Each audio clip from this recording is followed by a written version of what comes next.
एक वक्त का किस्सा है। लाल घोलाटी नामी गांव में बिट्टू नाम का एक शिकारी रहता था जो जंगलों में बैठकर शिकार किया करता था। एक दिन वो शिकार कर रहा होता है कि उसके जाल में एक परिंदा आ जाता है। बिट्टू उसे देखकर बहुत खुश होता है। अरे वाह, ये तो बहुत अच्छा हो गया। मेरे जाल में बहुत अच्छा शिकार आ गया है। मैं इसे बाजार जाके बेच दूंगा। अचानक वो परिंदा बोल पड़ता है, मुझे मत मारो, मुझे आजाद कर, तो मेरे छोटे छोटे बच्चे हैं। अरे यार, ये कैसा परिंदा है? ये तो बोलता भी है। अगर मैं इसे पकड़ कर ले गया तो इसके छोटे छोटे बच्चों का क्या बनेगा? नहीं, मैं इसे आजाद कर देता हूँ। बिट्टू उसे आजाद कर देता है तो वो परिंदा अचानक एक बूढ़ी औरत में तब्दील हो जाता है। बिट्टू ये सब देखकर बहुत हैरान परेशान हो जाता है। अम्मा जी, आप कौन हो? मुझे कुछ मत कहना। मैं तो एक छोटा शिकारी हूँ। परिंदे पकड़ के अपने घर का दाना पानी चलाता हूँ। नहीं बेटा, मैं तुझे कुछ नहीं कहती। तू तो बहुत अच्छा इंसान है। मुझे पकड़ने के बाद आजाद कर दिया। तू जो चाहेगा वो तुझे मिलेगा। बता क्या मांगता है?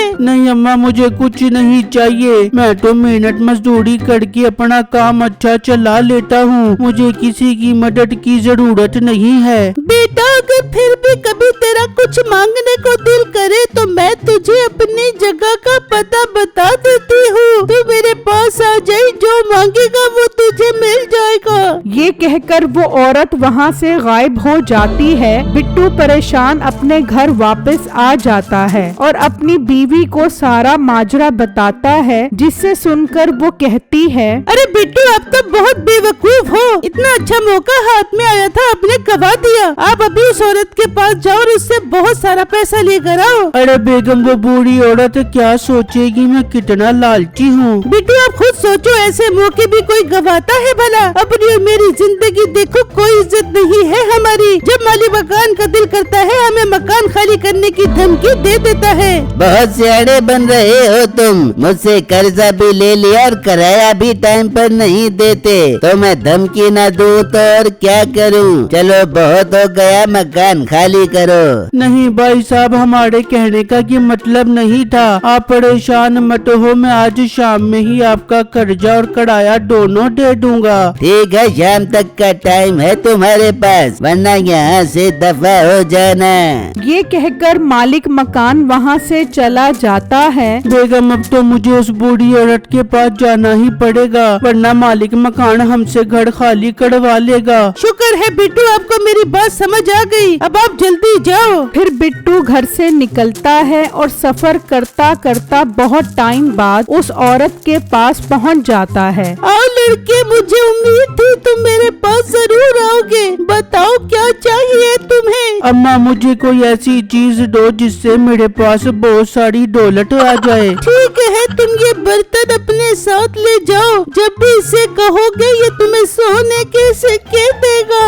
अम्मा, बहुत बहुत शुक्रिया आपका। आपने मेरी इतनी बड़ी ख्वाहिश पूरी कर दी है। बिट्टू उससे वो बर्तन लेकर चला जाता है। अब तक तो वो चलते चलते बहुत थक गया था और अब उसे आराम करने की बहुत जरूरत थी। अचानक उसे एक घर नजर आता है जहाँ एक आदमी बैठा होता है। बिट्टू उसके पास आता है। भाई साहब, मैं बहुत दूर से सफर करके आ रहा हूँ, बहुत थक गया हूँ। अगर आप बुरा न मानो तो मैं आपके घर में थोड़ी देर आराम कर सकता हूँ। मुझे तो मुसाफिर कम भिखारी ज्यादा लग रहा है, तभी तो हाथ में मांगने वाला बर्तन पकड़ा हुआ है। भाई, ये बर्तन कोई आम बर्तन नहीं है, ये सोने के सिक्के देने वाला बर्तन है। मीठा ये सुनकर चौंक जाता है और सोचने लगता है, क्या पता ये ठीक ही कह रहा हो। थोड़ी देर की ही तो बात है, जब ये सो जाएगा तो मैं खुद देखूंगा कि ये बर्तन सिक्के भी देता है कि नहीं। भाई, आप आराम करने के लिए जगह देना चाहते हो या फिर मैं यहाँ से चला जाऊँ? नहीं नहीं, मैं इतना पत्थर दिल इंसान नहीं हूँ जो घर आए मेहमान के साथ इस तरह का सलूक करूँ। ठीक है, तुम अंदर जाकर सो जाओ। फिर जब बिट्टू सो जाता है तो मीठा आता है और वो बर्तन उठाकर ले जाता है। बेगम मैं बर्तन उठा आया हूँ, देखता हूँ ये सोना भी देता है कि नहीं। चल बर्तन मुझे सोना दे।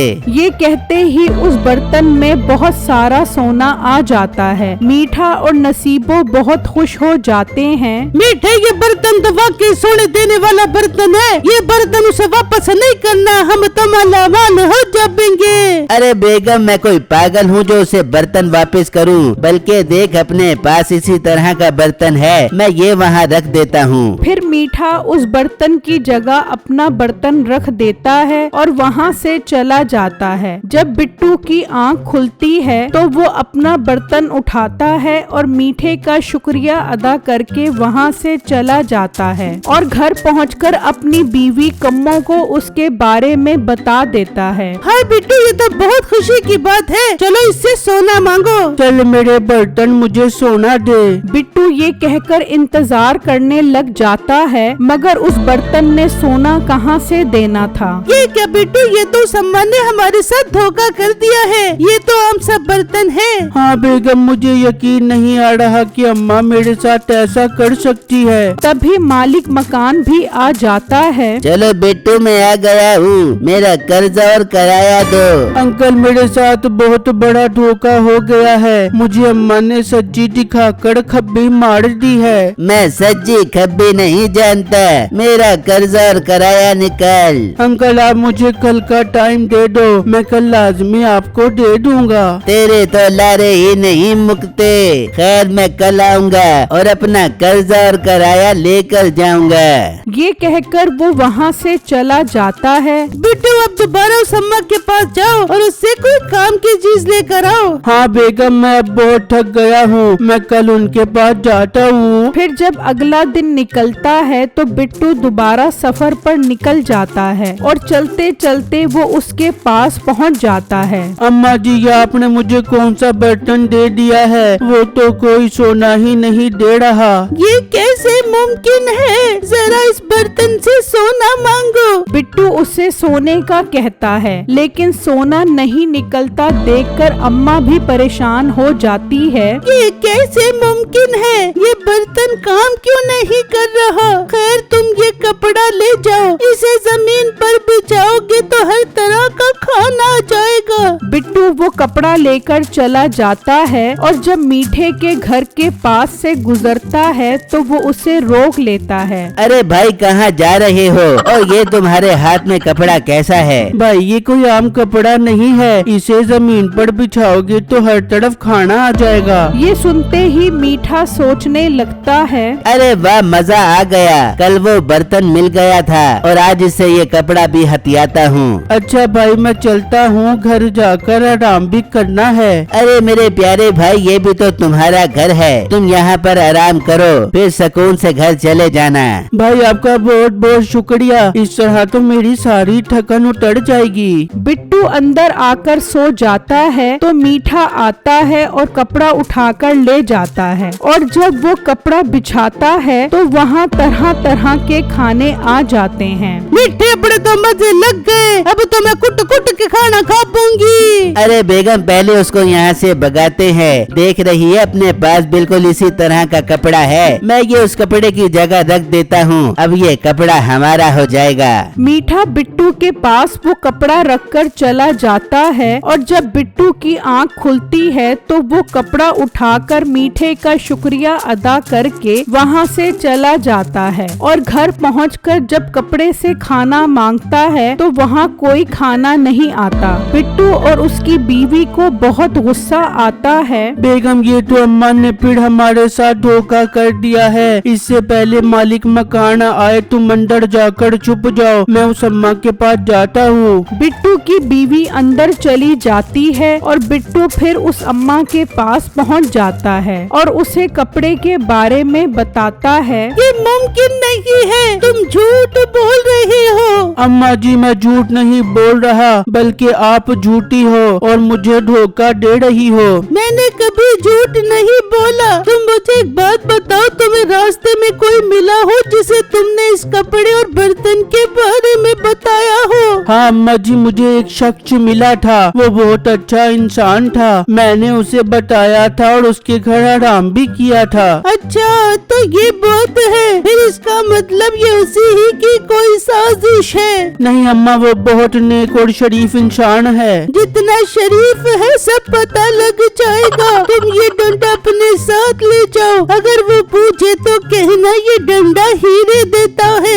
बिट्टू उससे वो डंडा लेकर चला जाता है और मीठे के पास पहुंच जाता है। बेटू ये डंडा कैसा है? भाई साहब ये हीरे देने वाला डंडा है। ये सुनते ही मीठे के होश उड़ जाते हैं। अरे वाह, पहले बर्तन फिर कपड़ा, अब ये डंडा, मेरे तो मजे लग गए। बिट्टू तुम एक काम करो, अंदर चलकर आराम करो, बहुत थक गए होगे तुम। बिट्टू अंदर आकर सोने का नाटक करने लग जाता है तो मीठा वहाँ आ जाता है और जैसे ही डंडा उठाता है वो डंडा उसे जोर जोर से मारने लग जाता है। हाय मुझे बचाओ, ये डंडा मुझे मार मार के टकला कर देगा। तभी नसीबो भी वहाँ पर आ जाती है। अरे लड़के, इसको रोक वरना ये मेरे मीठे को मार देगा। पहले मुझे बताओ मेरा बर्तन और कपड़ा कहाँ है? हमारे पास है, तो रुक मैं भी तुझे ला के देती हूँ। फिर बिट्टू उस डंडे को रोक लेता है और नसीबो और वो कपड़ा और बर्तन ले आती है। बिट्टू वो चीजें लेकर घर पहुंचता है तो मालिक मकान खड़ा होता है। ले आए हो मेरे कर्जे के पैसे? जी अंकल मैं ले आया हूँ, अभी आपको देता हूँ। फिर बिट्टू उस बर्तन से सोने के सिक्कों का कहता है तो उसमें बहुत सारे सिक्के आ जाते हैं। ये देखकर मालिक मकान की नीयत खराब हो जाती है। अरे वाह, ये तो बहुत काम की चीज लेकर आए हो तुम, इससे ये बर्तन ले लो। मुलाजिम बिट्टू से वो बर्तन छीन लेते हैं। अंकल मेरा बर्तन मुझे वापस करो। अपना मुंह बंद कर, अब ये मेरा है, अब तो मैं इससे खूब सिक्के लिया करूँगा। अंकल मुझे लगता है आप ऐसे बाज नहीं आओगे, तैयार हो जाओ डंडे खाने के लिए। चल मेरे डंडे अपना कमाल दिखा। ये कहते ही डंडा उसे मारना शुरू हो जाता है। मुलाजिम वो बर्तन छोड़कर वहाँ से भाग जाते हैं और मालिक डंडा खा खा कर मर जाता है।